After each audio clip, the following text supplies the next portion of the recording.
Hello বন্ধুরা, আজকে আমি ভিডিও শুট করেছিলাম আর আমার সাথে এরকম ঘটনা ঘটে যাবে আমি জীবনে ভাবতে পারিনি। তো শুরু করেছি প্রথম থেকে। আজকে আমার জমিতে মাখনা তুলছিল আর আমাকে ফোন করে বললো যে তোমাদের জমিতে মাখনা তুলছে, তুমি তাড়াতাড়ি চলে এসো। সামনে ছিল একটা নদী আর নদী দেখে অরিজিৎ সিং এর একটা গান মনে পড়ে গেল। नदिया का पानी भी खामोश बहता यहाँ। তারপরে পৌঁছে গেলাম জমিতে। জমিতে এসে দেখি যে এখনো লেবার আসেনি আমাদের জমিতে। আমাকে ফোন করে মিথ্যা কথা বলেছে।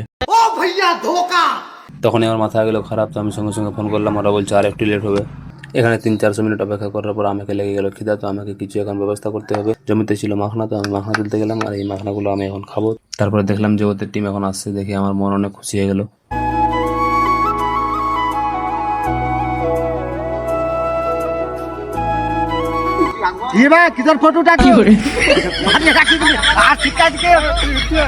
তারপর ফাইনালি জমিতে মাখনাটা শুরু হয়ে গেল।